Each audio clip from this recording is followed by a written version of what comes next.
दोस्तों, welcome to my channel. आज के इस वीडियो में आप हमारे देश के सबसे साफ नदी के बारे में जानेंगे, जो कि एशिया का सबसे साफ नदी भी माना जाता है। तो कौन सी है वो नदी? ये नदी बहती है मेघालय में। जी हाँ, इस नदी का नाम है उमंगकोट नदी। तो चलिए जानते हैं उमंगकोट नदी के बारे में, और क्यों ये नदी इतनी ज़्यादा साफ है इसके बारे में भी जानेंगे। अगर अभी तक आपने मेरे चैनल को सब्सक्राइब नहीं किया है तो प्लीज़ सब्सक्राइब कर ले, इसके साथ ही बेल आइकन को भी प्रेस कर ले। आपको तो पता ही होगा हमारे देश की नदियों की हालत कैसी है। गंगा, यमुना जैसी बड़ी नदियां जो कि हमारे देश में प्रमुख नदियों में मानी जाती है, और इतनी ज़्यादा प्रदूषित होती है ये नदियां। हर साल करोड़ों खर्च होते हैं लेकिन कोई फ़ायदा नहीं। कहा जाता था कि गंगा नदी का पानी कभी खराब ही नहीं होता। पहले के ज़माने में जब अंग्रेज यहाँ पर हुआ करते थे, तब अंग्रेज यहाँ से कंटेनर में गंगा जल भरकर अपने देश ले जाते थे, लेकिन 3 महीने गुजरने के बाद भी वो पानी कुछ भी खराब नहीं होता था। लेकिन अभी आप गंगा नदी के पानी को देखिए, इतना ज़्यादा प्रदूषित है।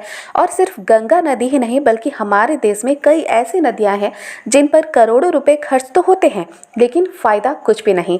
वहीं हमारे ही देश में मेघालय में बहती ये नदी उमंगकोट नदी इतनी साफ है कि एशिया में इसे सबसे साफ नदी का दर्जा भी मिला हुआ है। तो कैसे रहता है इसका पानी इतना ज़्यादा साफ, इसके बारे में भी जानेंगे। मेघालय में बहती उमंगकोट नदी मेघालय की राजधानी से लगभग 95 किलोमीटर दूर भारत बांग्लादेश सीमा पर बहती है। जयंतिया पहाड़ी के बीचों बीच बहती ये नदी इतनी ज़्यादा साफ है, इसका पानी जैसे कांच के बराबर होता है। अगर इस नदी के पानी के ऊपर से आप नीचे देखेंगे तो कई फीट नीचे पेड़ पौधे भी आपको साफ नजर आएंगे। कई फीट नीचे जो पत्थर जमे हुए हैं, उन पत्थरों के रंग भी आपको इतनी ज़्यादा साफ नजर आएंगे तो आपका दिल खुश हो जाएगा। और इस नदी में बहुत ज़्यादा मछलियाँ भी देखी जाती है। जब आप इस नदी के ऊपर से गुजरेंगे नाव में तो ये मछलियाँ भी आपको साफ नज़र आती हैं। इन मछलियों का रंग रूप सब कुछ पूरा का पूरा साफ नज़र आता है। तो कैसे रहता है इतना ज़्यादा साफ? हर साल यहाँ पर लाखों पर्यटक आते हैं इस नदी को देखने के लिए। और सिर्फ नदी ही नहीं, इसके चारों तरफ जो हरियाली होती है, पहाड़ियाँ होती हैं, घने जंगल होते हैं, वहाँ भी लोगों को बहुत ज़्यादा मज़ा आता है। लोग पिकनिक मनाने आते हैं, लोग घूमने आते हैं, और ख़ासकर इस नदी को देखने आते हैं कि किस तरह से ये नदी इतनी ज़्यादा साफ रहती है। अगर इस पर कोई भी नाव बहती है तो ऐसा लगता है जैसे हवा में तैर रही है। मेघालय में इस उमंगकोट नदी को डॉकी नदी भी कहा जाता है, और यहाँ का वातावरण इतना ज़्यादा शुद्ध है, इतनी ज़्यादा शांति है यहाँ पर कि पक्षियों की आवाज़ आप साफ सुन सकते हैं, और बहुत ही मधुर होती है वो आवाज़। जितने भी छोटे बड़े झरने हैं यहाँ पर और नदी का पानी, इन सब की आवाज़ आप बिल्कुल साफ सुन सकते हैं। इसीलिए तो हर साल लाखों पर्यटक आते हैं यहाँ पर छुट्टियां बनाने। इस नदी में आपको बिल्कुल भी गंदगी नजर नहीं आएगी। लेकिन इस नदी का पानी ऐसे ही साफ नहीं होता, बहुत ज़्यादा मशक्कत भी करनी पड़ती है यहाँ के गांव वालों को। इस नदी के किनारे जितने भी गांव वाले हैं वो सब इस नदी के पानी को हर दिन साफ करते हैं। हर रोज़ इस नदी के किनारे बसे हुए गांव में से एक घर से एक व्यक्ति ज़रूर ही आता है और इस नदी के पानी को साफ करता है। और ये सब अभी की बात नहीं है, कई हजारों सालों से ऐसा चला आ रहा है। वहाँ के गांव वाले अपनी खुशी से, अपनी मर्जी से नदी के पानी को साफ करते हैं।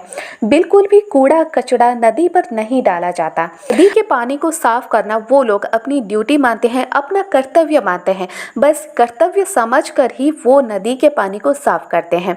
वो लोग ये समझते हैं कि नदी का पानी अगर साफ रहेगा तो बीमारी नहीं फैलेगी। और सच बात ये भी है, क्योंकि जब गांव के पास नदी बहती है और नदी का पानी दूषित होता है तो गांव में भी बीमारी फैलने की आशंका होती है। बस इसी वजह से वहाँ के लोग नदी के पानी को बहुत ज़्यादा साफ रखते हैं, गंदगी बिल्कुल भी फैलने नहीं देते। यहाँ तक कि गंदगी फैलाने पर वहाँ पर जुर्माना भी लगता है, और जुर्माना कोई छोटा मोटा नहीं बल्कि 5,000 से लेकर 10,000 तक जुर्माना भी लग जाता है। बस इसी वजह से वहाँ पर गलती से भी कोई भी नदी के पानी को दूषित नहीं करता। इस तरह से वहाँ के गांव वालों को रोजगार भी मिल जाता है, क्योंकि जब नदी का पानी इतना ज़्यादा साफ है और साफ वातावरण में लाखों पर्यटक हर साल आते हैं। साल के नवंबर से लेकर अप्रैल तक बहुत ज़्यादा पर्यटक यहाँ पर आते हैं, नदी के पानी में बोटिंग करते हैं, आसपास की एरिया में घूमते हैं। तो यहाँ पर उन्हें रोजगार भी मिल जाता है, क्योंकि लाखों टूरिस्ट जब आएंगे बाहर से तो गांव वालों का रोजगार भी बढ़ेगा। इस उमंगकोट नदी में अंग्रेजों के ज़माने से एक ब्रिज भी बना है, जो कि दिखने में बहुत ज़्यादा सुंदर है।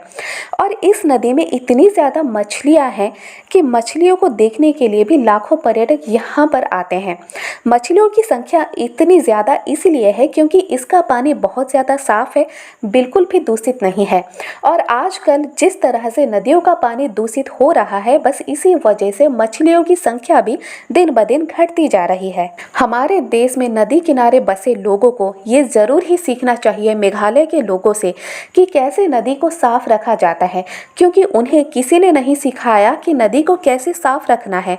लेकिन वो लोग कई हजारों सालों से नदी को ऐसे ही साफ रखते आ रहे हैं और आज तक नदी बिल्कुल ही साफ है। अगर नदी में कूड़ा कचरा फेंकना बंद हो जाएगा तो नदी अपने आप ही साफ हो जाएगी, लेकिन कई ऐसे लोग हैं जो कि ये बात समझते नहीं हैं। तो दोस्तों, आज की वीडियो में आपने जाना मेघालय में बहती उमंगकोट नदी, जो कि हमारे देश में सबसे साफ नदी है और एशिया में भी सबसे साफ नदी का दर्जा इसे मिला हुआ है। और इस नदी का पानी कैसे इतना साफ रहता है, इसके बारे में भी आपने जाना। अगर आज का वीडियो आपको ज़रा भी पसंद आया, एक लाइक ज़रूर कर दे, इसके साथ ही शेयर करें अपने दोस्तों के साथ।